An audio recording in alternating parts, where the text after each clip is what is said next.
Hello everyone, welcome to the final session of the 2020 Peace Proposal webinar organized by Soka Gakkai Malaysia SGM. My name is Robin Wu and today we will discuss the issue regarding nuclear disarmament. Once again, I'd like to thank our participants for your efforts and time to attend this webinar on a weekend. We hope the insights and discussions can expand your understanding on this issue, inspire future research, and motivate change. Joining us today are our honored guest speakers who are Professor Emeritus Tan Sri Dato Dzulkifli Abdul Razak, Rector of the International Islamic University Malaysia IIUM, and a second-generation Hibakusha, a survivor of the atomic bombings. Tan Sri Razali Ismail, Acting President of the United Nations Association Malaysia, UNAM. And finally, we have Mr. Tan Leng, an advocate and solicitor of the High Court Malaya and SGM General Council member. Without further delay, I would like to give a warm welcome to Professor Dr. Christopher Boey Chiong Meng, SGM Vice General Director, to interact with the panelists and illuminate on the issue regarding nuclear disarmament.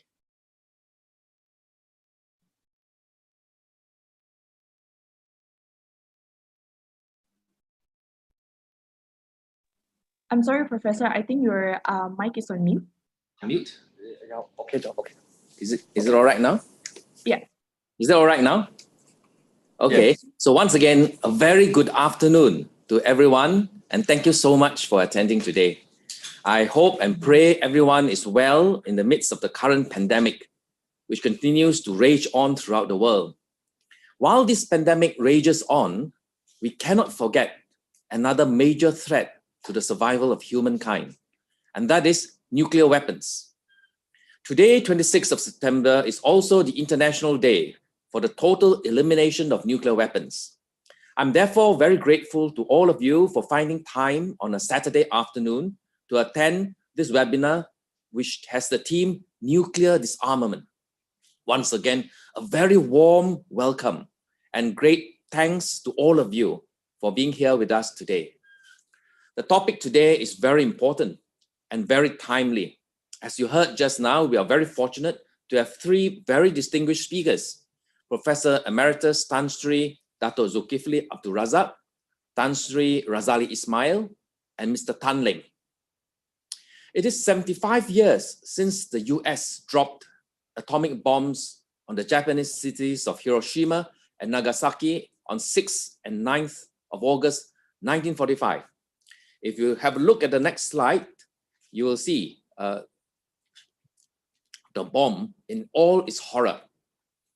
The recorded death tolls are only estimates, but it is thought that about 140,000 of Hiroshima's 350,000 population were killed in the blast, and that at least 74,000 people died in Nagasaki. In any case, the loss of innocent lives was horrible, beyond any imagination. In addition, the nuclear radiation released by the bombs caused thousands more people to die from radiation sickness in the weeks, months, and years that followed.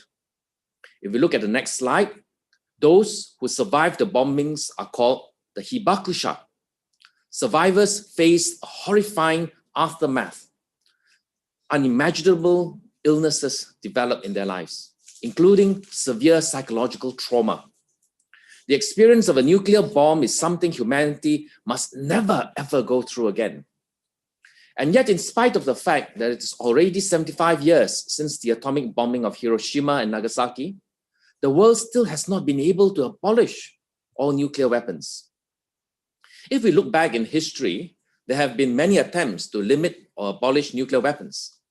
Among them, the Intermediate Range Nuclear Forces, or the INF Treaty, which was signed in December 1987, had contributed towards a nuclear disarmament effort between the United States and the Russian Federation. But it has expired, and with its expiration, the nuclear arms race is threatening to reignite. It is important to emphasize the urgency. If we look at the next slide, we can see that in fact the world is now confronted with conditions where, in the words of Renata Duan, the director of the United Nations Institute for Disarmament Research, the risks, as she says, the risks of the use of nuclear weapons are higher now than at any time since World War II. Unquote. It's a very sobering and frightening thought, isn't it? Fortunately, the adoption in July 2017 of the TPNW, or the Treaty on the Prohibition of Nuclear Weapons, was a very encouraging step forward. But we need at least 50 nations to ratify it in order for it to enter into force as soon as possible. A few days ago, we received news that Malta had become the 45th nation to ratify the TPNW. Really wonderful news indeed. But we need to work at an accelerated pace in order to reach the 50 ratification milestone. It is urgent to use the entry into force of the TPNW to generate a powerful countercurrent to the increasing risks of the use of nuclear weapons.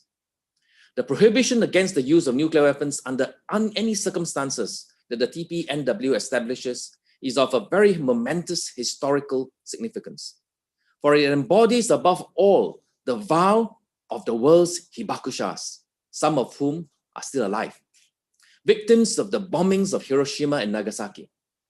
A vow of the hibakushas to never allow anyone else to suffer what they have endured. In the 2020 peace proposal of the Soka Gakkai International, SGI, entitled Towards Our Shared Future, Constructing an Era of Human Solidarity, the SGI President Daisaku Ikeda emphasized the threat of nuclear warfare, the importance of nuclear abolition, and specifically the ratification of the TPNW. If we look at the next slide, we can see that regarding the Treaty on the Prohibition of Nuclear Weapons, President Ikeda had expressed his earnest prayer in the following words. He says, I quote, "I would like to strongly stress the importance of ensuring that it enters into force within this year, which marks the 75th anniversary of the atomic bombings of Hiroshima and Nagasaki. This was make 2020 the year that humankind finally began to leave the nuclear age behind us," unquote. The crucial importance of ratification of TPNW was highlighted again and again by President Ikeda in his peace proposal. He used the example of a previous treaty, the Treaty on the Non-Proliferation of Nuclear Weapons, the NPT. If you can remember, when the NPT entered into force in March 1970, it had been signed by 97 states and ratified by only 47. However, the very existence of this NPT had a very strong impact. Many states that were considering their nuclear options voluntarily chose the path of non-nuclear weapon status. For example, South Africa, which had developed and possessed nuclear weapons, ended its nuclear program, eliminating and dismantling its arsenal to join the NPT regime. This shows an important point, that the entry into force of a treaty can have a powerful influence on the world, providing a clear message that nuclear weapons are evil and providing a clear new direction for the world. In the peace proposal, President Ikeda also highlighted the following point concerning the core philosophy underlying the nuclear abolition: respect for the dignity of life and the right of everyone to live, everyone to life. If you look at the next slide, it says, in October 2018, following the adoption of the TPNW, the United Nations Human Rights Committee, which is responsible for monitoring the implementation of the 1966 International Covenant on Civil and Political Rights, adopted a general comment stating that the threat or use of nuclear weapons is incompatible with respect for the right to life.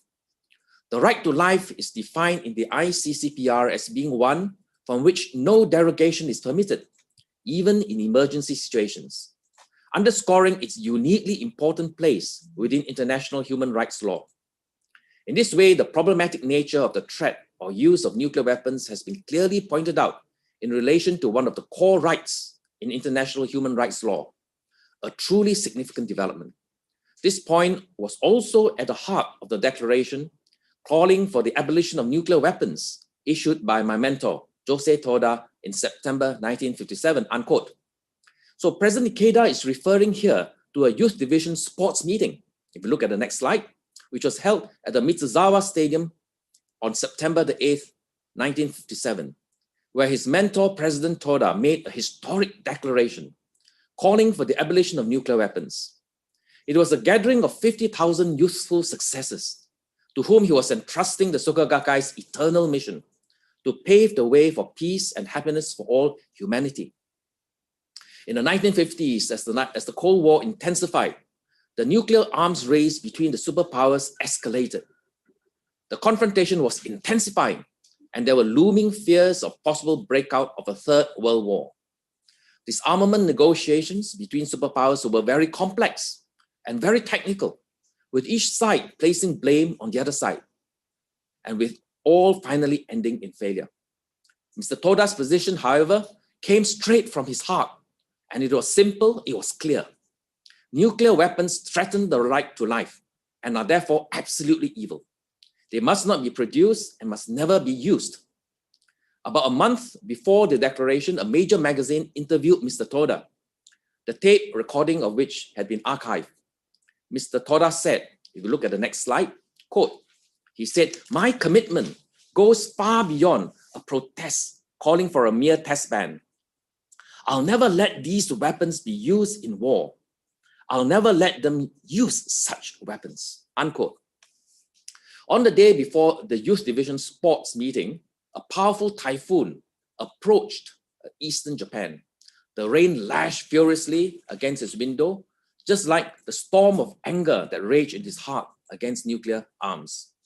President Toda was determined to make a public statement at the following day's event, which would be the culmination of his thoughts on nuclear weapons. It was just 7 months before his own death, and at that time, his physical body had been considerably weakened by serious illness. However, his spiritual energy and fighting spirit was more powerful than ever before. On September the 8th, 1957, the typhoon drastically changed course, clearing the sky for the beautiful autumn weather. If we look at the next slide, we can see that President Toda watched over the vibrant youth with deep emotion. As the event drew to a close, he took to the podium and the venue fell silent. His speech was very short, only 3 minutes and 40 seconds. And some of the points in his speech are as you can see on the slide. Although a movement calling for a ban on the testing of nuclear weapons has arisen around the world, it is my wish to go further, to attack the problem at its root. I want to expose and rip out the claws that lie hidden in the very depths of such weapons. Why do I say this? Because we, the citizens of the world, have an inviolable right to live. And anyone who jeopardizes that right is a devil incarnate, a fiend, a monster. Even if a country should conquer the world through the use of nuclear weapons, the conquerors must be viewed as devils, as evil incarnate. I believe that it is the mission of every member of the youth division in Japan to disseminate this idea throughout the globe, unquote. This was Mr. Toda's fierce commitment to eliminating nuclear weapons. Nuclear weapons are an absolute evil which threaten life itself. These weapons should never be tolerated for any reason whatsoever. However, the devilish function hidden in life of those in power drives them to compete in the development of these weapons, condoning them as a kind of necessary evil. The term "rip out the claws that lie hidden in the very depths of life." Only by squarely confronting the devilish nature hidden in the depths of life and conquering it can we open the way for the abolition of nuclear weapons. This devilish nature is the tendency to disrespect the sanctity of life, regarding life as only a means that can be used and can also be got rid of in order to achieve a selfish objective. Unless this devilish tendency is removed, nuclear abolition in the true sense of the word will not happen. Even if nuclear weapons were temporarily abolished, the function of this devilish nature of disrespect for life will lead to the reaccumulation of nuclear weapons. The only means to make nuclear abolition truly possible is to carry out a transformation of human life, or in other words, a human revolution, based on a philosophy that upholds the sanctity of life. I emphasize here the importance of education in this endeavor. So this is the tone of today's discussion. Having set this introduction to the tone, I would now like to invite our speakers to share their thoughts on this important subject of nuclear disarmament, centering on several points. For example, the urgency of abolishing nuclear weapons, the rectification of the TPNW, the root problems that are currently obstructing the abolition of nuclear weapons, and ways in which we can work towards the ultimate goal of abolishing nuclear weapons. So I would now like to call upon our first speaker, who is Mr. Tan Leng, who is an advocate and solicitor of the High Court of Malaya. He's also a General Council member of SGM, and his area of expertise active in legal practice for at least 13 years and has been involved in a lot of peace activities since 2003. So, Mr. Tan Leng, thank you very much. Thank you very much, Dr. Boey. Can you hear me, Dr. Boey? Yes, we can. Thank you very much. Please go ahead. All right, a very good afternoon. And thank you again, Dr. Boey, for the very informative and strongly worded introduction just now. And it is indeed a great honor to be on the same panel with the distinguished speakers here today. And I really appreciate SGM for giving me this opportunity. So as what Dr. Boey has mentioned just now, we have heard and are fully aware of the devastating effects of the use of nuclear weapons. And perhaps you may also agree with me that those who resort to nuclear attacks are cruel and inhumane. But yet, there is no law at the moment that prohibits nuclear weapons. Today, I would like to talk and actually call for the creating of a legal norm for the prohibition of nuclear weapons based on the TPNW. So why is such a law so important? Let me share what Dzulkifli, the executive director of ICANN, said in a speech at the Nobel Peace Prize Award ceremony. She said, "No nation today boasts of being a chemical weapon state. No nation argues that it is acceptable in extreme circumstances to use sarin nerve agent. No nation proclaims the right to unleash on its enemy the plague or polio. That is because international norms have been set, perceptions has been changed. Since most of the people of the world hate chemical and biological weapons, they are now being prohibited, and this has further made them more abhorrent. So if you want the same thing to happen to nuclear weapons, then it is very crucial for us to have a set of international law that clearly prohibits nuclear weapons, so that clear and new international norms or a new normal can be established against these demonic weapons, which even the nuclear weapon states cannot ignore. With that in mind, let us look at the current international law on nuclear weapons. Although it is widely recognized, even by the nuclear weapon states, that the use of nuclear weapons will inevitably cause catastrophic humanitarian consequences, as stated in the 2010 final declaration of the NPT Review Conference. But the legality of the nuclear weapons remain unclear until now. So in 1994, the United Nations posed these questions to the International Court of Justice. We asked the judge on the legality of nuclear weapons. In essence, it asked whether the threat or use of nuclear weapon is legal or illegal under international law. Guess what's the ICJ's answer? Unfortunately, the answer is, we are not sure. This ICJ advisory opinion was delivered in 1996. And I read that my fellow speaker today, Mr. Tan Sri Razali, he attended the hearing sessions representing Malaysia. And thank you very much for your effort. The ICJ, after analyzing the whole spectrum of international law that the world has at the moment, is of the opinion that although the threat or use of nuclear weapons would generally be contrary to international law, in particular the humanitarian law, but the court cannot conclude that the threat or use of nuclear weapons would be unlawful in extreme circumstances of self-defense. This uncertainty has been used to the advantage of the nuclear weapon states to argue that nuclear weapons could be used for the purpose of self-defense. In extension, they are saying that the policy of nuclear deterrence is allowed under international law, and they rely on Article 51 of the UN Charter, United Nations Charter, to support such a conclusion.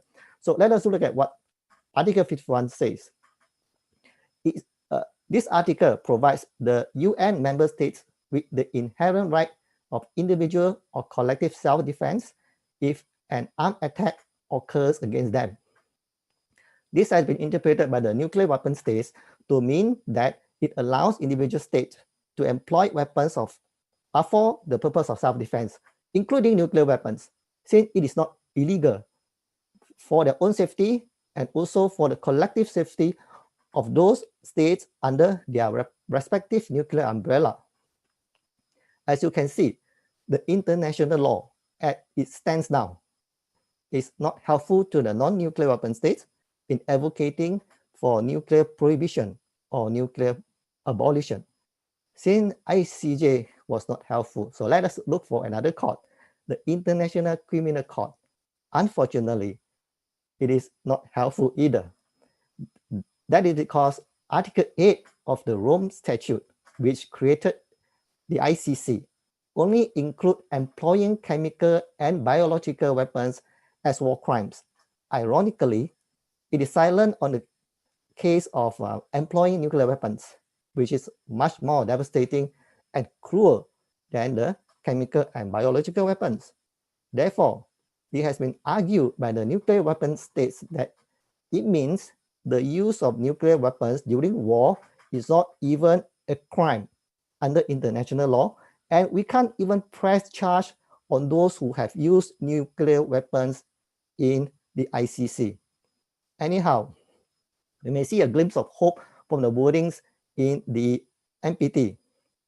So this treaty is participated by 191 states. It is perhaps the most universally supported legal instrument of international law. More importantly, the 5 major nuclear states, namely Russia, US, France, China, and UK are states party to the NPT. According to NPT, all the state parties shall work together toward 3 main objectives. They are non-proliferation, secondly, the peaceful use of nuclear energy, thirdly, nuclear disarmament. So the non-nuclear weapon states initially found hope in the words nuclear disarmament in the NPT. But the hope seems to be getting bleak now because until today, there's no instrument set up to ensure the compliance of this disarmament obligation by the nuclear weapon states parties. This is like a situation whereby promises were made, but there was no commitment shown and no action has been taken. To add assault to injury, the treaty has now been extended indefinitely since 1995. That means there's no deadline for the nuclear weapon states parties to disarm.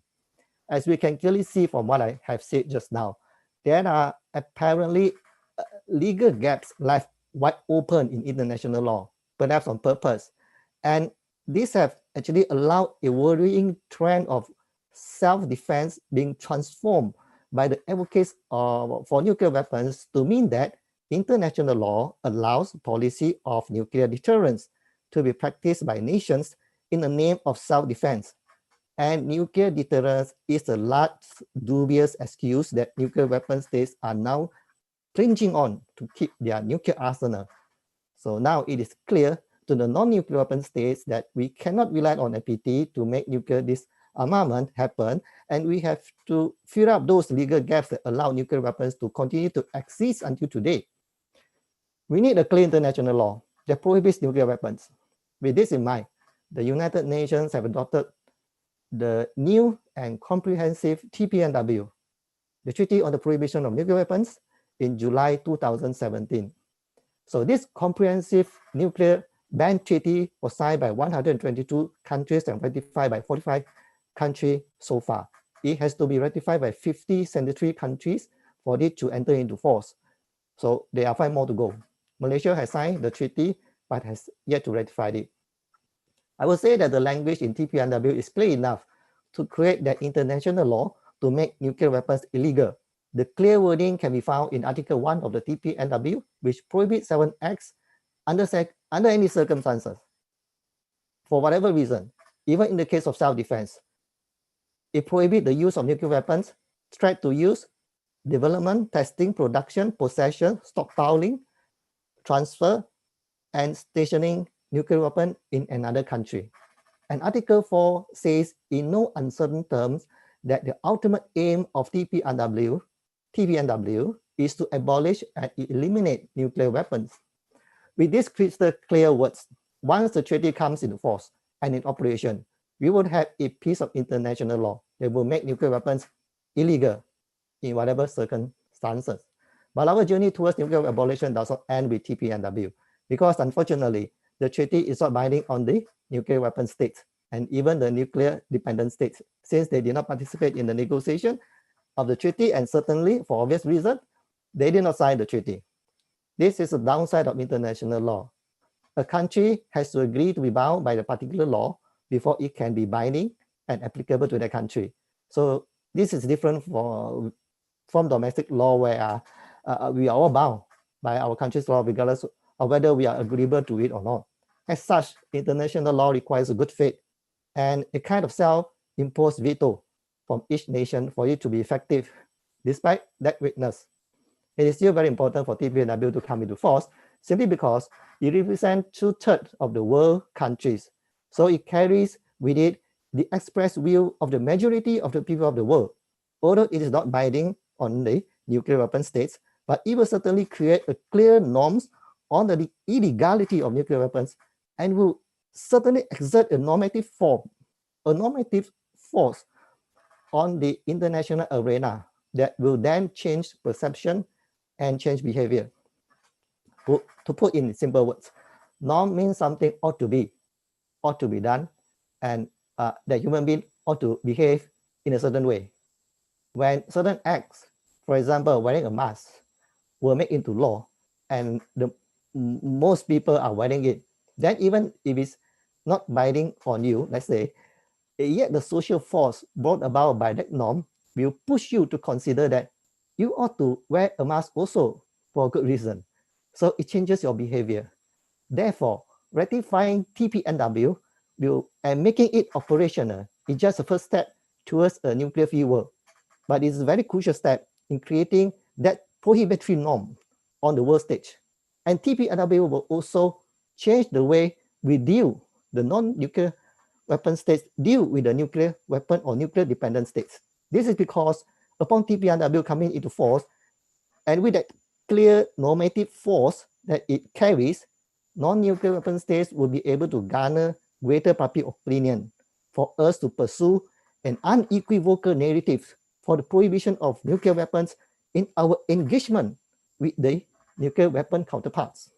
And we must also hasten to work on closing and filling up those legal gaps in international law on nuclear weapons that I have mentioned just now, with the kind of new dynamism derived from TPNW. So what should we do? Firstly, in the purview of NPT, although it has been extended indefinitely, but it does not take away the nuclear weapon states parties' obligation to fulfill their disarmament commitment under Article 6 of the NPT, which requires all parties to undertake negotiation in good faith towards nuclear disarmament, given that this is in line with the ultimate aim of TPNW. And with that aim in mind, the non-nuclear weapon states parties may also lobby for the support of the 1/3 of its state parties to amend the NPT, so that we add in a provision to set up a nuclear disarmament commission to ensure that nuclear weapon states parties fulfill disarmament obligation under Article 6. This will overcome the problem of not having an institution to monitor this part of the NPT.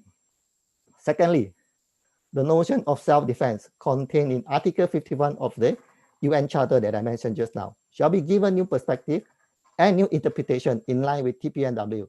That is to say, it does not in any way allow any states to resort to nuclear weapons, even for the purpose of self-defense. We must do this with the ultimate objective of removing the policy of nuclear deterrence from security doctrine if we want to see a world free of nuclear weapons.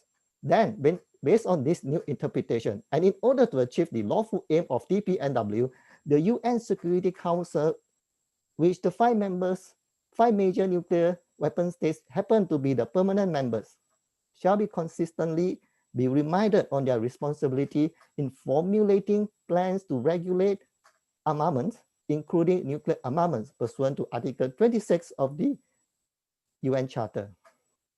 Thirdly, in order to give TPNW a more effective legal force, Article 8 of the Rome Statute that I mentioned just now regarding ICC must be amended to make employing nuclear weapons as one of the war crimes, so that it falls within the jurisdiction of ICC, which means ICC shall has the power to penalize those who commit or committed the crime of using the nuclear weapons. So this is what we can do if we have TPNW, and what we can do then in our local context.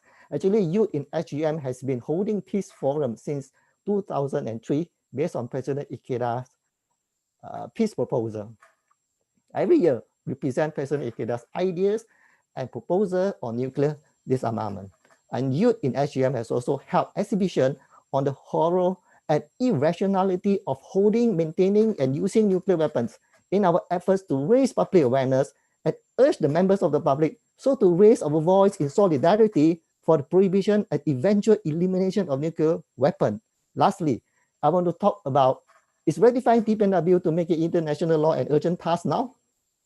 I will say that this is indeed an extremely urgent task that warrants the great attention and joint efforts of the world citizens, especially those who live in non-nuclear weapon states like us in Malaysia, to take up this initiative boldly, like what we have used to do for many good reasons. First of all, it is irrational to maintain nuclear weapons, while the money spent for nuclear weapons can be used for the betterment of global society. World Food Programme has recently revealed that some 30 million people are at risk of dying, and it needs 4.9 billion to feed for 1 year all these 30 million people.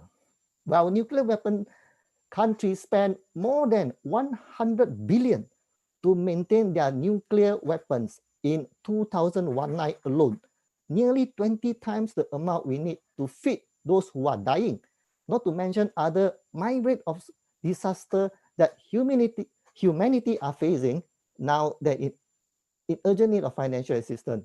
Recently, nuclear weapons are now being modernized at the fastest pace ever to become more deadly and, of course, more costly. There are nearly 2,000 nuclear warheads being put on high alert throughout the world now. There were more than 20 accidental detonations of nuclear weapons before, and it may happen again anytime. There were 6 nuclear weapons have been lost and never recovered. It may fall into the hands of the terrorists, which has no regard to the dignity of lives of others.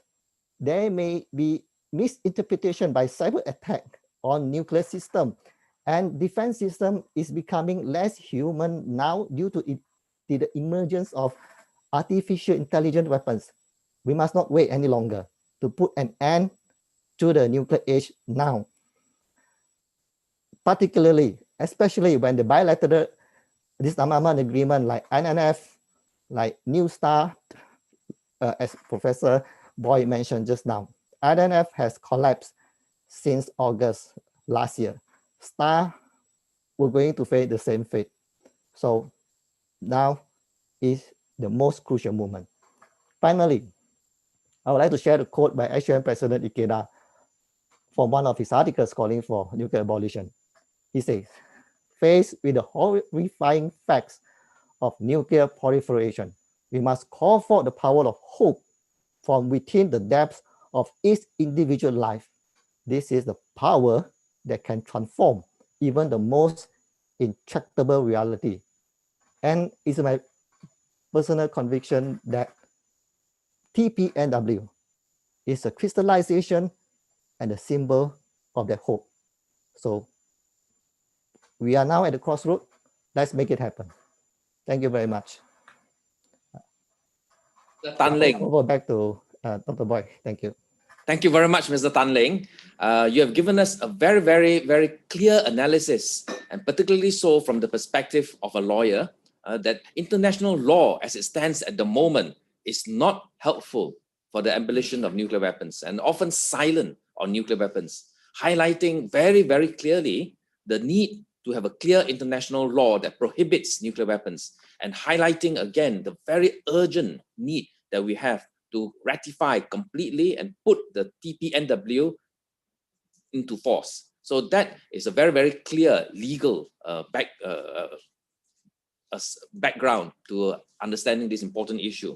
At the same time, Ms. Tan Leng has also helped us to understand the importance of reaching out to the youth. So now I would like to move on to our next speaker, who's Tan Sri Razali Ismail, to comment further on this important topic. Tan Sri Razali Ismail is perfectly suited to discuss with us on this important issue. As you heard earlier, he's the acting president of the United Nations Association Malaysia, and has been very active in diplomatic service of the government of Malaysia for nearly 40 years, serving with distinction the last 10 years as Malaysia's permanent representative to the United Nations in New York. He was the chairman of Suhakam from 2016 to 2019. Tan Sri was involved in articulating and developing positions in various bodies on issues such as development, sustainability, poverty and marginalization, political reforms in the United Nations, and issues of human rights and the environment. So I would like to warmly welcome and thank Tan Sri for joining us this afternoon. Tan Sri Razali. Thank you very much. That was before. This is now. Before was over 20 years ago, when I was within the loop and part of the government. I was a practitioner, and 10 years of that I spent in the United Nations, and very much aware of the implications of what nuclear weapons meant to all of us. I continue to be not pessimistic. I'm optimistic as a person who believes in the sanctity of life and the total diversity and richness of what life is and the potentials of life. So let me first then congratulate the SGI and President Ikeda for the continuing commitment to want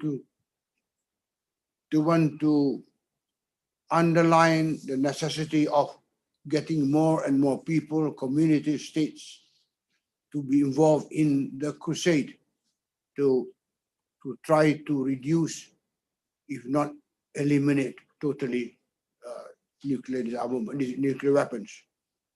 I think whatever the problems are, it is still necessary that we should not be deflected by the opposition we will continue to face. So this is very important. But the whole issue of nuclear weapons has taken different permutations. The original application of the atomic bomb to Hiroshima and Nagasaki, so tragically, was to, as it were, to subjugate Japan. Now, nuclear weapons is seen as a power, as a huge power apparatus. So it is not actually the utilization of the weapons, but the threat of the utilization of that really creates terror in societies and destabilizes many things. The idea that it can be applied, and that what is more horrifying is that the people that have the countries that have the ability to use these weapons are, as it were, not bound by any specific agreement. The agreements are being applied to those that do not have nuclear weapons. And this is a huge tragedy, a hugely unjust situation. And the world continues, and the United Nations continue to be part of the process that sees this terrible injustice. But do not underrate the the power psychosis of countries on nuclear weapons. I mean, I know that in France, Britain, there are people who do not want nuclear weapons. There are a considerable number of people who do not want nuclear weapons. And they are aware how much, the first speaker spoke about it just now, how much it costs to maintain nuclear weapons. Those those nuclear weapons that are in the ocean, constantly being maintained by Britain and France, are at huge cost. And there are lots of people in Britain and France that want this to be abolished. And it's not just that. They do not see the reason for Europe to be taking into account the use or the threat of use of nuclear weapons. After all, where are these weapons from Britain and France directed at? Who are the known enemies? But the power psychosis is still there, and it reposes in the mind, mentality, and the driving force of governments, some governments. Then you have, of course, United States of America, and this moment hugely menacing, hugely unilateralist, doing things that it wants to do. It has come out from cooperating with on multilateralism. It wants to do things as it sees fit.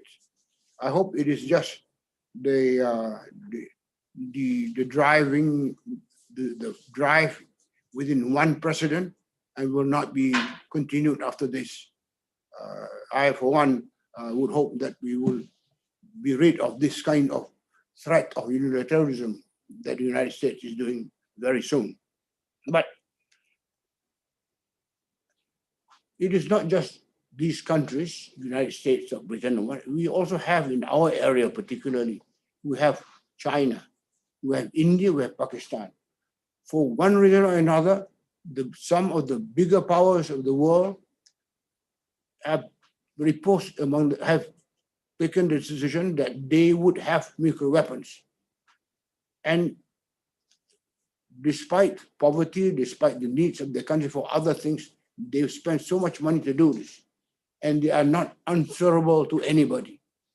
I don't see any time in the near future when these people would ever open the door to the UN or similar bodies to want to try to understand what the fears of the human community. I don't see that happening. It is totally rational, but in the way they see it, India or China or Pakistan or North Korea, I don't think rationality is something they would apply in terms of understanding the fears of the people outside.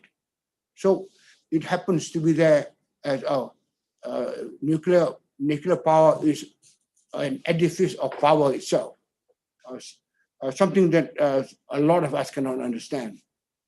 But you also have Israel, which does not claim to have, which is not recorded as having nuclear weapons, but it is patently clear to a lot of us that have been on this track for a long time that Israel has nuclear weapons, has the capacity to have nuclear weapons, and that they continue to be unchecked because of their special positions with certain countries. This is something to be very frightened with. Then, of course, if you have countries like that, there's always a counter force somewhere else. There, I think, and I may not be completely wrong, within the ambitions of Iran, there are bodies that would think in terms of Iran being strong enough, powerful enough, because Iran believes it is a special force in that region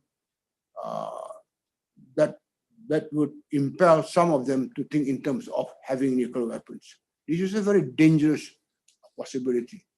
And I don't see how there is any ability to to try to weaken or stop Iran from doing this.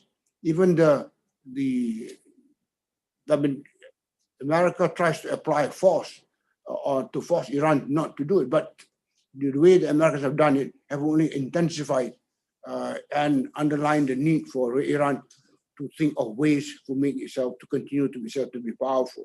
So this power psychosis is a resilient, stubborn streak in some of these countries.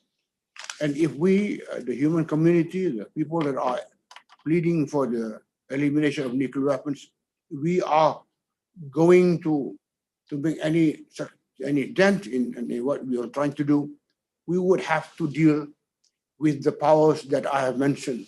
We would have to deal with the community in these countries. Perhaps this is where the UN would have to come out from its very moderate role to something more, to take a more outstanding position, to get the people of the area to commit not to continue with supporting governments that want to insist on having nuclear weapons.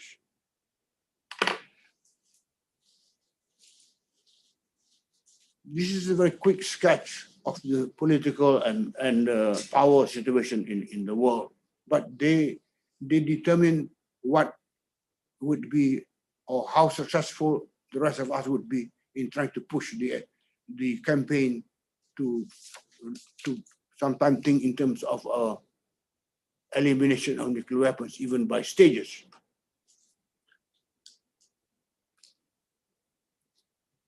All these things that are happening, how does it impact on the young generation, the people that are here now, the people that we want to believe in hope, want to believe in the sanctity of life, the potential of life in all its application. So how does it impact on them? I think unless we are able to set good examples as states, we're going to disappoint these people. And these people will also go the same way as being impelled by the need to think in terms of power with menace, power with weapons. This is something that our culture must begin to manifest against. It is not happening that well. There is no global culture that actually rejects the application, the power apparatus that we see happening in the world now. There is no such culture. There is effort. There is the SGI, President Ikeda. There's so many people, bodies are doing it, but it is not enough, as far as I'm concerned. Furthermore, there is this fascination of people over nuclear technology. Do not underestimate that. I know there is a darker side of nuclear technology, but there is the constructive aspect of nuclear technology, which cannot be, which should not only be in the hands of special countries or sophisticated countries. I mean, even in Malaysia, there are people that want to know a nuclear technology. But the thing is, for every positive aspect of nuclear technology, there is also the darker side of it that can turn governments, influence government, warp mentality of government to want to go that way and be a powerful nation. As I said, I am still optimistic. I still think as a human being, we should try to continue not to be undermined by this terrible situation in the world, but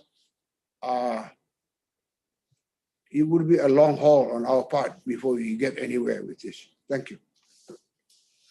Thank you very much, Tan Sri Razali, for that very, very in-depth discussion on the state of our current situation in the world, particularly emphasizing on the nature of power psychosis, and also emphasizing how important it is for us to reach out to the common people in many countries so that we can develop the strength and the resistance to work against this power psychosis. And in doing that, Tan Sri has emphasized the importance of the United Nations. Tan Sri has also talked a lot about how we can really become good role models for the young. And I'm very, very encouraged by the fact that Tan Sri concluded his discussion with a note of optimism. In other words, no matter how bad the world is at the moment, there's still the optimistic belief in the power of the human spirit. So with that, I would like to thank Tan Sri and move on to our final speaker, who is Professor Emeritus Tan Sri Dato Dzulkifli Abdul Razak.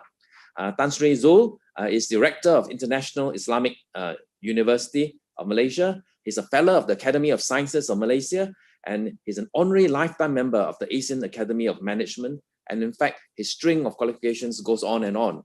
But one thing in particular is that he's a second generation Hibakusha. His father was a Hibakusha, and therefore Tan Sri will be able to speak from his heart on many, many issues relating to nuclear abolition. So without further ado, let me invite Tan Sri Dzulkifli Abdul Razak to take the stage. Thank you so much, Tan Sri. Thank you very much, Professor Boey, for inviting me, and I'm very honored to share this panel together with Tan Sri Razali. Not met him for a long time. Nice to see you again, Tan Sri, and also Mr. Tan Leng. I benefited from their discussion, but I would like to take a different stance in the sense that I'm not a diplomat, neither am I a lawyer. I'm an ordinary scientist and educationist. More importantly, my introduction to nuclear weapons and the things that we are discussing happened to me at a very young age.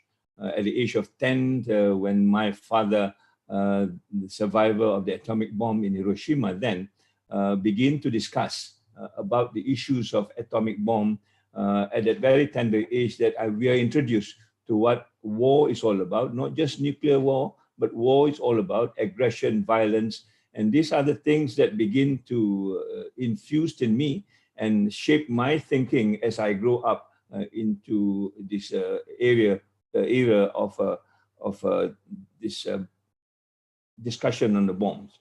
Now, when Tan Sri Razali talks about the youth, I would like to represent the youth, although I'm not youthful anymore. But in the sense that unless and until you teach them at a very young age, then this whole idea of awareness comes out very late in life, that we are already preoccupied with so many other things, that values of peace, values of living together, and the whole things that we talked about becomes just secondary. And therefore, talking about it at the age of 30 or at the age of 20, where we're already in university, I think it's a little bit too late for this. We need to infuse this very much early so that it becomes part and parcel of our psychic, part and parcel of our thinking, part and parcel of our way of life that will shape our future as we go ahead. And that's actually the stance that I want to take today, that we need to talk in the context of the youth of today. It quickly brings me the image of Greta Thunberg. At the age of 15, stood in front of the Swedish parliament and make a statement and say, look, we need to talk about climate change. Unless you talk about climate change, I will not go back to school, because it says an education is relevant. If education is relevant, then why do I need to go to school? And very quickly, this news spread all around the world, and suddenly you have Fridays for the Future, where millions of people join her. And that's the voice that I think we lack today. We've been talking about this since the Hiroshima bombing 75 years ago, but we don't see this mass of people like Greta Thunberg managed to garner. Not only the youth, even elderlies, even politicians, and now she are able to talk to world leaders in a very direct form and even challenge them, how dare you to say something that you have not done. And I think these are the kind of voices that we need now. We have come to a level that I think we have talked so much about the political, the economic dimension of it, but there is no voice supporting it, particularly the voice of the young, who are actually in a very threatened state of the future if we are not able to solve this problem. It is just like climate change. It is just global warming. You see how many seminars and how many resolutions and things like that have been talked about on climate change and global warming. I think it pales compared to compared to nuclear weapon that we just talk when it comes into an anniversary like this.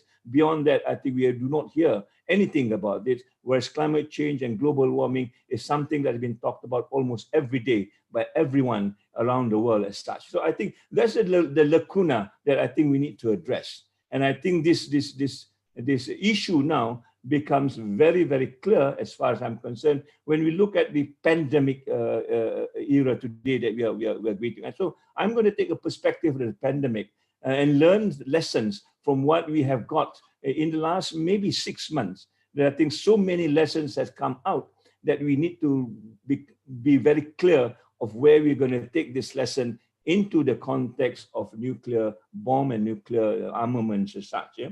Firstly, I think we need to begin to realize that issues of this nature are humanitarian issues.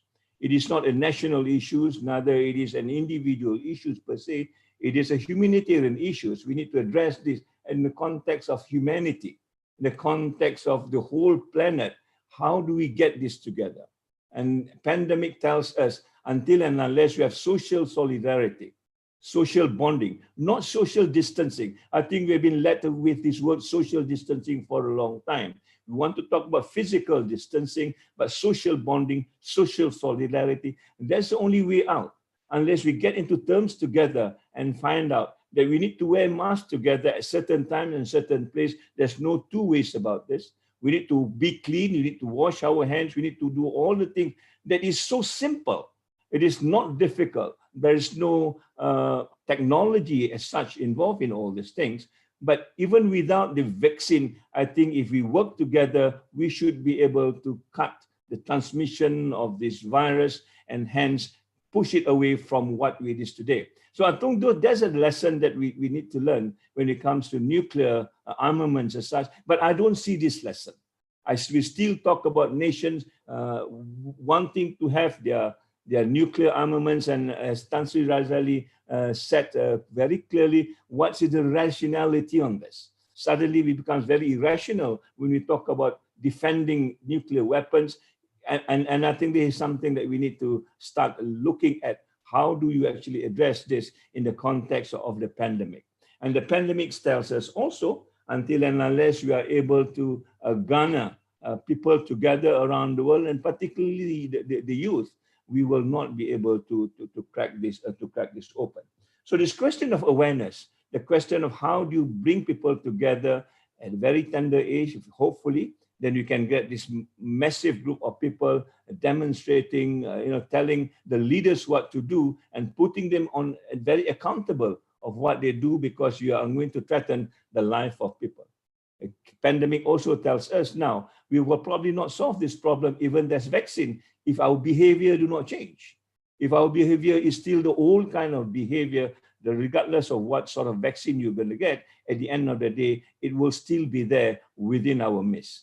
People will still be dying. And I mean, I'm appalled to see now we are going to 7 million people dying. I mean, having what do you call the cases as far as US is concerned. A country that is known to be very democratic, very forward-looking, very technologically advanced, but yet they are one of the worst countries that has. Where have we gone wrong in this particular context? So when we look back and we see where has it gone wrong, perhaps it's the question of education. What sort of education do we give? And I think this is a time again, when we look at the pandemic, whether this education that we have today is relevant to the survival of human being. Or is it just survival in the context of just economic well-being, a concept of just livelihood instead of life per se? All of us, at least in Malaysia, are told that you go to education because you want a better livelihood. Nothing wrong with that. But at the end of the day, where do you put life in the context of livelihood? How do you allow education to be a leveler of society at the end of the day, that you respect the life of all, not only human beings, non-human beings at the same time, animals and plants and nature around you? These are part of the creation that we need to protect, because it is part and parcel of our life, as it were. Where do you put this in education? Education keep on talking about employment, employability, marketability, and some of the courses that we teach are basically a threat to human life itself. And we are not raising issues on this. We are not raising voices on this. We keep on saying, okay, because the market wants, we want a job from the market, and therefore we need to pen to the market. But let's be frank about this. When the pandemic comes, what's the first happen? The market closes down. The market is the one that moved away and say, we have nothing to do with you now. You all becomes unemployed. I have nothing to do with you. I need to save my what you call a coffer or whatever it is, my profitability. We don't care about the university. But the university cannot close down. The university needs to work. The university needs to give what normal livelihood, but the whole values of how to respect life and how to support with one another. I'm very, very convinced that in the last 3 months that the university are able to live with one another and to support life. I mean, in the 3 months that we are here in the university, what did the university do? Our students built make what they call the PPE. You know, when there's no PPE, my university alone, I think, is responsible for more than 5,000 PPEs over the 3 months, made free of charge, donated by somebody else, and distributed to the hospital, the districts, and things like that. We provide food for other people. And we begin to respect life in that nature, but this is something which is so incidental. It is not part and parcel of the curriculum. We are not told to do this. And at the end of the day, I think we lost an opportunity to learn how to respect life as such. And therefore, nuclear weapon becomes a secondary thing because it is not associated with that kind of, importance as far as saving life is concerned. So my issue is basically, let's go back and see what education is all about. In the statement that Mr. Ikeda talked about, I like the word education can't wait. Yeah, but what sort of education that can't wait? And I think education that can't wait now is a education, what we call education for sustainable development. This whole idea of sustainability is part and parcel of how we safeguard lives and how we safeguard the environment that we are in, and how do we actually learn to respect this environment and live with it. Where is education for sustainable development in the education system today, not only in Malaysia, but worldwide? Of course, there are increasing awareness of this, but it comes very late. After 30 years of sustainable development being created under the Brundtland report, we are still struggling to make it happen in many parts of the world. Now we have got another factor called COVID-19, and how does it change sustainable development is another discussion that we need to have. So this whole idea of sustainable development and the context of how to save people. To save people, you need to save the planet. To save the planet, you need to have equitable prosperity. To have that, you need to work in partnership. And finally, then only you'll get peace. And you can see how difficult it is to end up with peace if you don't have partnership, if your planet is destroyed, if your prosperity is unevenly distributed. So these are issues that I think we need to grapple with and put it in the context. Then we begin to see where nuclear weapons is all about. Is nuclear weapons about saving the planet? Is nuclear weapons about equitable prosperity? Is nuclear about partnership and saving the world as such? Then you begin to see where this whole issue of nuclear weapons become a sore thumb in many other things. And when that happens, I think you have a kind of a movement that automatically, I think, will go against it. So education to me is a very important thing, but what sort of education is something that we need to decide. And I think this is something, again, that we need to discuss. And many parts of the world, I mean, the kind of webinar that I've been through, talk about how do we repurpose education. In other words, education in the context it is now probably is not relevant for the future anymore. And if it's not relevant for the future, that includes things like nuclear weapon and the many other things that we can talk about, where education now becomes not a leveler of society, but it becomes a source of inequity, a source of disparity, a source of misery also sometimes. So how do you bring this back and put education in the context where it should be in terms of moving and creating a solution for the future? So I would want, in a nutshell, to go back to the individual itself. I mean, unless and until the individual can live in peace with himself, then I think there's no way you can dispense peace to other people. And I think this is the crux of the problem. all nations that have nuclear weapons are not able to live at peace with themselves, and therefore they are not able to dispense peace. And you look at many of these countries, so-called quote unquote developed, but nuclear countries, they are not at peace with themselves at all. I mean, the poorer countries sometimes do better than them. And the COVID virus tells us so. Many of these countries, which is developed countries, are unable even to solve their own problems compared to many of the developing countries, particularly in the East. So where have we gone wrong in this particular context? How do you actually sensitize yourself as a human being? If you want to have a human revolution, Chris, you need to have that revolution within yourself first. And then I think the human revolution will come. The human revolution will not come if the individual himself or herself is not revolutionized. And this is a lesson that I learned from my father. He has gone through a very painful period of Hiroshima bombing. He saw with his own eyes how people suffered, and people continue to suffer now. People are still dying because of the Hiroshima bombing after 75 years. Yeah, but what he said finally, unless and until I can change myself, then there's no way I can change other people around me. Yeah, but this is the lesson that I think we need to start to embed and realize. But how many of us are changing ourselves before we tell other people to change? You know, how many of these world leaders tell them, let me change myself first before I can tell you what to change? And I think this is not happening. People keep on preaching to other people where they do exactly what they tell not to do. And this is, I think, the kind of hypocrisy that we're getting into. And when you talk about issues of this nature, that we allow these people to dominate the podium and tell us what to do when they themselves are not doing exactly what they tell us to do. So we need to go back to ourselves. And my father told me, basically, you need to start with your thought process. How do you begin to think in the context of peace rather than violence, other than aggression? And how does that thought process then make you choose the kind of words that you want to use? Yeah, so that these words also have its own peaceful meaning, and that words then later on will be translated to action. It becomes your behavior, and finally it becomes your destiny. And that's a process that I think we need to go through before we can even understand what peace is all about. Half of us probably talk about peace, but probably do not know what peace is all about in the context of the individual themselves. So these are big issues that I hope we can focus on with the word COVID. So in my university, the word COVID has got its own meaning now. When we talk about COVID, we need to talk about C as collaborative living. How do you collaborate with another? How do you cooperate with one another? I think that is essential. Without this collaboration, without this cooperation, I think this pandemic will go on.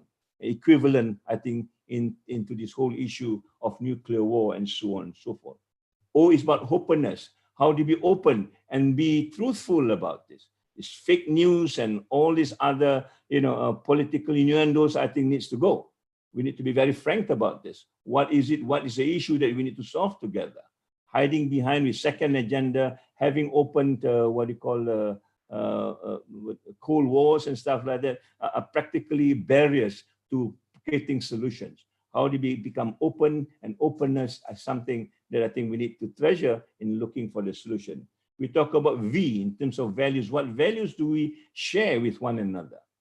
How do you make this value becomes the platform that all of us can be cooperative, can also learn from one another, being the question of openness. What sort of value systems are we talking about? Where is the human value to start off with in this particular context? I is about inclusiveness.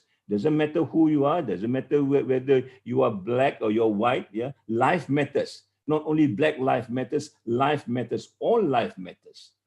Men and the animals and the one that I've said earlier, these are the ones that I think we need to bring on board and begin to realize that these are issues that we need to start teaching our own people and also in the education. And last but not least, diversity. The more diverse you are, the more potential solution you can get, because at the end of the day, people talk about issues in their own context. There's no one size fits all. That everybody needs to understand their context and where does the solution fits into it, and this is where diversity comes in. Words like, for example, we are trying to promote the word sejahtera now as part and parcel of that value system that everybody can get in touch with and understand it. I mean, just like the Japanese have got the word ikigai, the African has got the word ubuntu, yeah. Sweden has got the word lagom. These are the words have got the same meaning. It means about balance, talking about moderation, talking about sharing, yeah, talking about peaceful living. And these are the words I think that will connect the human society together and therefore form a platform that will be a voice in unison in trying to combat issues of this nature, including the nuclear weapon, as it were. It also helps us to control what greed is all about. Yeah, and I think greed becomes something which is celebrated around the world today. The more greedy you are, and you are talking about a handful of billionaires, you know, and everybody looked up to them as though they are the role models of today. And they breed their wealth sometimes on greed. And we are told that it's okay. So I think these are issues which is more fundamental to me. The moment you go in depth into yourself as a personal, journey to peace. And I think hopefully along the journey, you will find solution once we work together. So thank you very much, Chris, for this opportunity. I hope I'm not out of line, but that's exactly what I feel. And I'm sharing this with you. Thank you very much. Assalamu alaikum. Thank you very much, Tan Sri Zul. I think those words are really encouraging. And particularly more so because you speak from personal experience and you are emphasizing the importance of starting from the individual person. I think that's a really, really important message for each one of us to take home. And also you emphasize very much on how important it is, just like Tan Sri Razali earlier, on empowering the youth.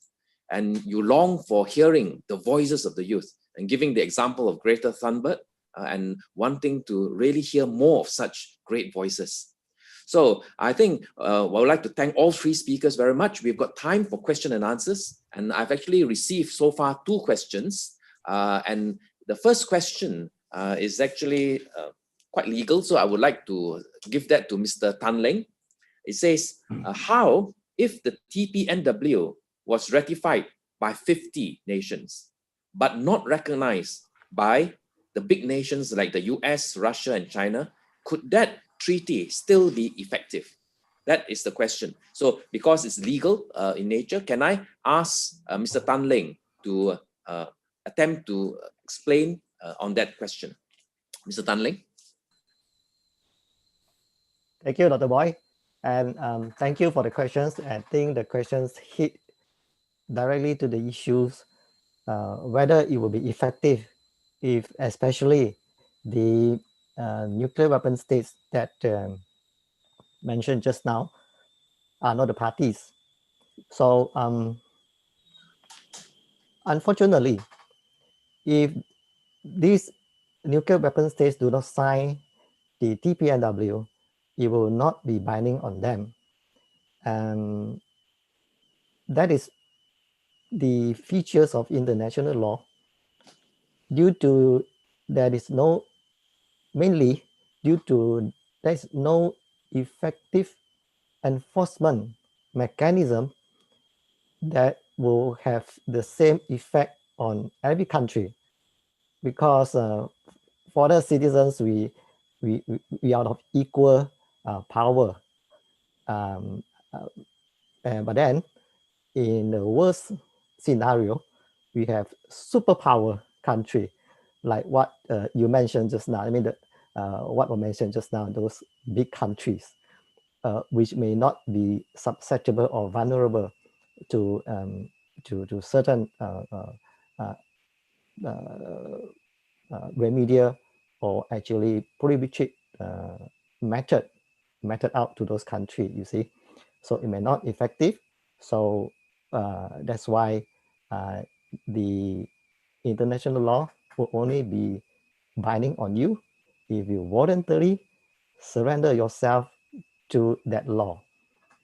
So legally speaking, and at the short term, you may say that it may not be effective, but as I have discussed just now, you will then create, if that law has been actually recognized by most of the countries in the world, it will set a standard, a new norm that those countries sooner or later, they will have to accept the majority view of the people. Like, especially we are in the democratic country. I mean, in the democratic notions has actually permeated the entire world. So, and this is also the principle whereby the United Nations was founded. So, there's majority will actually exert that force. Take, for example, the NPT itself. So before NPT entered into force, nuclear non-proliferation is actually a very far vision. The global citizens do not actually see this will happen. But when it took effect in March 1970, it had only signed by 97 states and ratified by 47 states only. This is quite similar to the TPNW situation now. But however, because of that treaty being signed, and that norm was created by NPT against nuclear proliferation, and that norm steadily gained momentum and exerting a powerful shaping influence on the world. And it has actually led to 10 states, about 10 states, either renouncing their nuclear programs or dismantling their nuclear arsenals. And most of these happened in the 90s. So from 70, and we see the effect in the 90s. It's about 20 years after the NPT came into force. So we have to be patient. Though it may not be effective now, but then as what Razali said just now, we do not allow ourselves to be pessimistic. We would have to actually set that standard, and when time comes, it will knock into the census of the country, the big country, and it will be effective one day. But we must take the step now. Yeah, this is my view on this question. Thank you. Thank you very much, Mr. Tan Leng. I wonder if Tan Sri, Razali, you want to add anything to that question? With the prospects of change. Yes. You're talking about qualitative change. Yes. Early change. Yes. I mean, my optimism doesn't stretch to that point.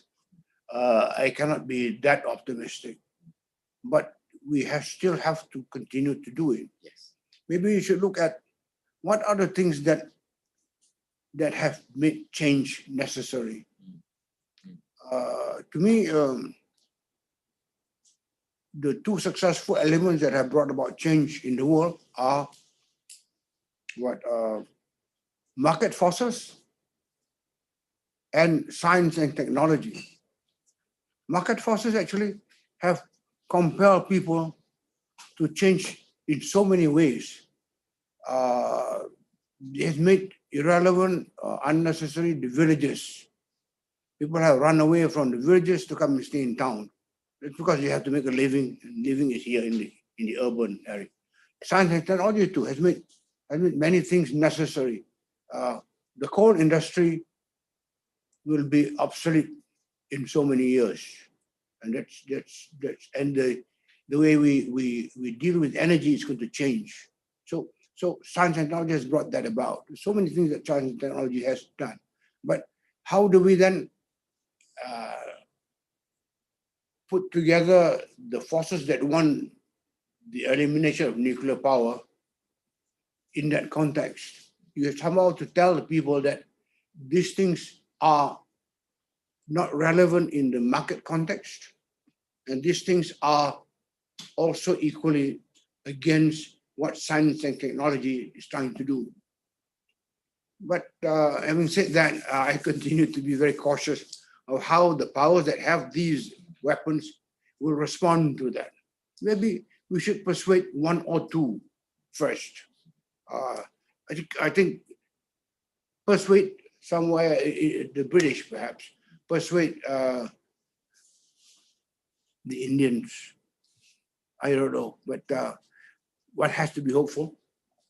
Thank you very much, Tan Sri Razali, for reminding us to be hopeful and optimistic in spite of the odds that we are up against, and to continue to create the momentum, as Mr. Tan Leng has said. Can I ask Tan Sri Zul, what you think about the question? Would you like to say a few words? Tan Sri, you got to unmic. You got the mic muted.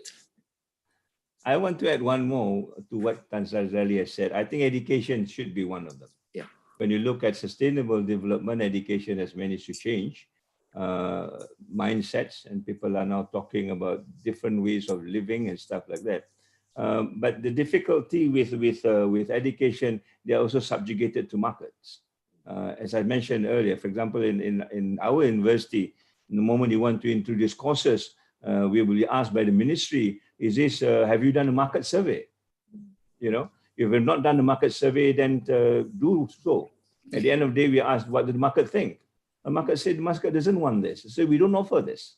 So we become subjugated by the market forces, and that makes it so difficult. So this whole idea of empowerment, the whole idea of autonomy, the whole idea of speaking out as a disinterested body, whereas education is concerned, I think becomes important as an influence to how changes could be made. And I do believe, from my own experience, you need to personalize things. For example, when we were fighting against cigarettes for a long time, it's difficult to get people to understand what is cancer all about and how the big tobacco company works, until you begin to personalize it and say, for example, when you smoke, it is almost like inhaling the exhaust fume from the car.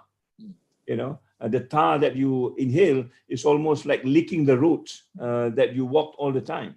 And when you start to personalize this and you say how stupid this is, and then you begin to change slowly as far as that's concerned. So at that level, I think education can be effective, and the younger you start, the better it is to acculturate some of these ideas of what change ought to be.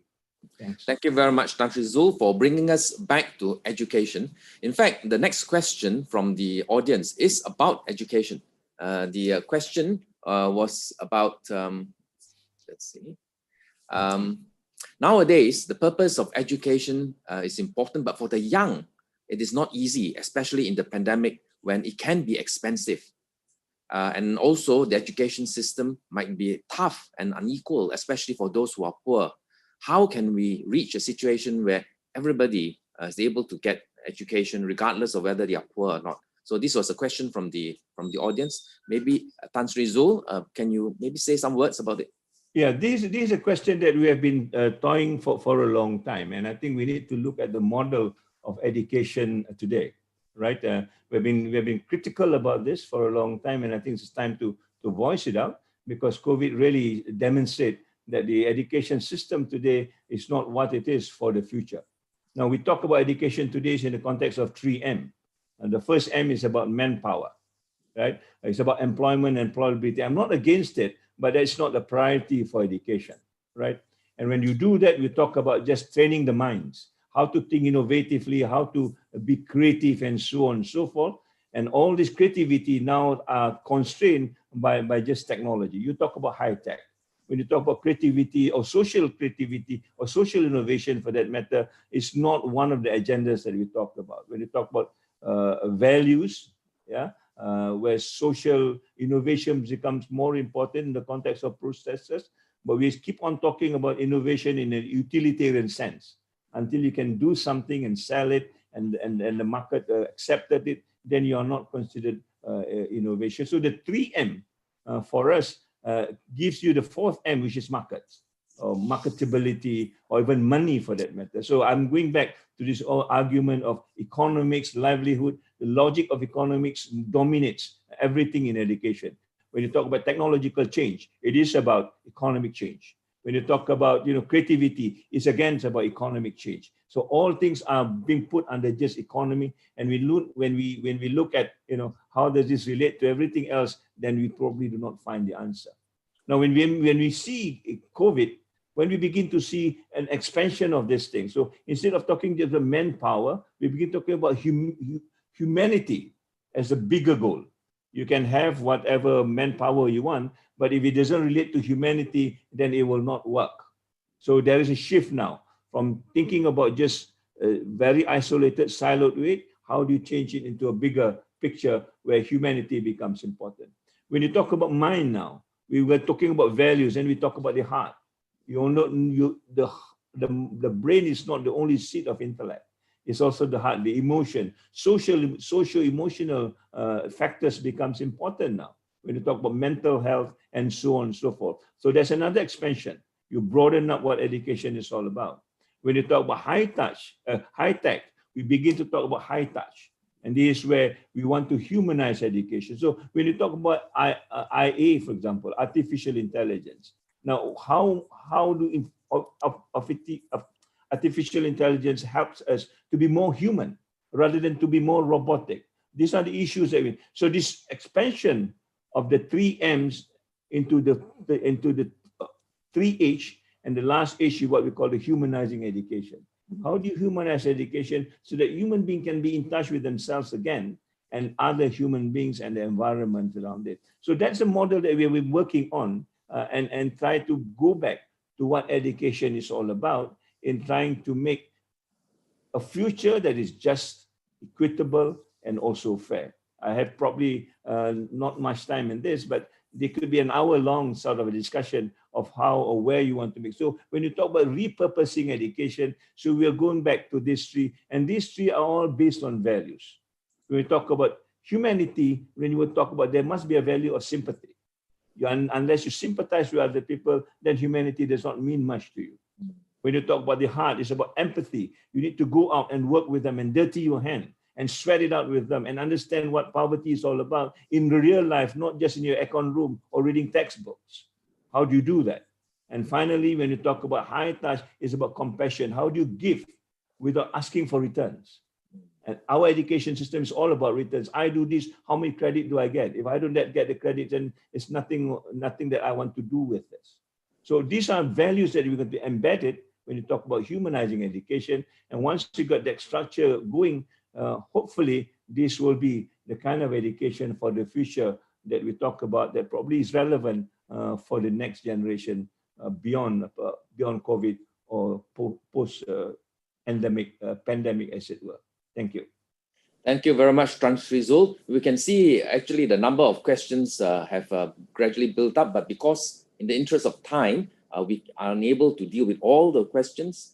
But maybe if I have one more question, which I'll direct to Tan Sri Razali. The question here says, how do we as an ordinary citizen, in the face of all these challenges, how do we as an ordinary citizen do something to contribute to the ratification of the TPNW? So maybe Tan Sri Razali, would you like to say a few words about that? One person does not count. 1 million people would count. Then how to get 1 million people to be like-minded and as passionate in wanting to eliminate nuclear potential, nuclear weapons and all that. I don't know. Maybe it is education, but it's a long, education is such a long process. And in Malaysia, we don't have a very good record of education anyway. A lot of our people are undereducated and wrongly educated. So where do we go from here? I don't know how to give simple answers to this. But obviously, if you want to change value systems, you must also approach the politicians, the parliamentarians. They must be made to want to change value systems. If they think it's very easy to take care of us, 1 person or 1 million people, by dealing with very simple value systems that make us happy but doesn't necessarily build us up as human beings. So we have to question that. Are we having the right politicians that are leading us? In every country should ask this. And every country should put on their platform that one of the things that the politicians must commit to is the ending of nuclear weapons, non-proliferation. Thank you very much, Tan Sri Razali. I think you ended with a very strong statement. And I think that's the statement we really want to enable everybody to hear, that we need to ratify this TPNW to end nuclear weapons. And I think the important thing, all three speakers have really given us very beautiful speeches, and it's not possible for us to go on and on to discuss because of the interest of time, but I would like to thank all our three speakers for giving us from very important different perspectives on the importance of ratification of the TPNW. The most important task that we have now is to spread awareness of this fundamental dignity of life and the urgency of nuclear abolition among as many people as possible, and among the youth especially. All three of our speakers have emphasized again and again the importance of revolutionizing our education system, the importance of making education really deal with the crux and the important issues, and the importance of education in enabling people to really recognize the sanctity of life. And to really have young people who continue to champion this is our highest and most important priority. I would like to conclude, and in looking forward, emphasize the importance of having successors. I think that's the important point for all of us, all four of us on the panel here. And I would like to do that by quoting a poem that was written at the beginning of this year by President Ikeda. And he says as follows: advancing for the sake of the eternal future, with disciples destined to grow bluer than the indigo. What joy it is to pass on the shared courage of Soka mentors. This is a poem, as I said, that was written in the beginning of this year. It quotes the metaphor, bluer than the indigo plant itself. And this symbolizes the strong determination, which you can see in all three of our speakers, Tan Sri Razali, Tan Sri Zul, and Mr. Tan Leng, to foster rank upon rank of young successors. To have bluer than the indigo means that we want each successive generation to become even better than us. So this beautiful metaphor says that if one dyes repeatedly something in indigo, it becomes even bluer than the indigo leaves. If the mentor is likened to an indigo plant, then by absorbing what the mentor has taught repeatedly, successors and the young can achieve even more splendid and beautiful blue. No major task, and particularly the task of really creating a fundamental revolution in humankind, can be achieved in just a single generation. So this poem beautifully expresses the importance of having young successors who not only carry on, but also go beyond what we have done in order to achieve the vow that we have together. Tan Sri Dzulkifli is a great example of someone who has faithfully inherited his father's spirit and passion to campaign against nuclear weapons. We can see him even to this day talking very passionately, as we heard earlier on. At the same time, he's passing on this spirit to many young students who come after him. Tan Sri Razali too never fails to impress me how earnestly he wants to respond to young people. In spite of advancing age, Tan Sri has often volunteered to come personally to speak to young people, as he has today. He's come to visit us at the center and giving us advice and guidance and wholeheartedly encouraging all of us. Mr. Tan Leng, although still young himself, is energetic and continues to continuously dedicate himself to working amongst the young and the students, and he's actually setting a very important example for the young people to follow. We saw earlier that when Mr. Toda issued his declaration on September the 8th, 1957, he felt that the best thing to do was to do it in front of a gathering of young people, 50,000 young people, again emphasizing the importance of handing on this task of education to the young. In fact, after making that declaration, when he went back to his seat, he said to President Daisaku Ikeda, who was a young man at that time, he said, "Daisaku, I've done my part. The rest is up to you." 5 years after that declaration, Mr. Ikeda then spoke at the same center with his mentor spirit deep in his heart. He reaffirmed the commitment to spread the supreme value and dignity of life throughout the world, powerfully expressing the conviction that only in this way can we make abolition of nuclear weapons a reality.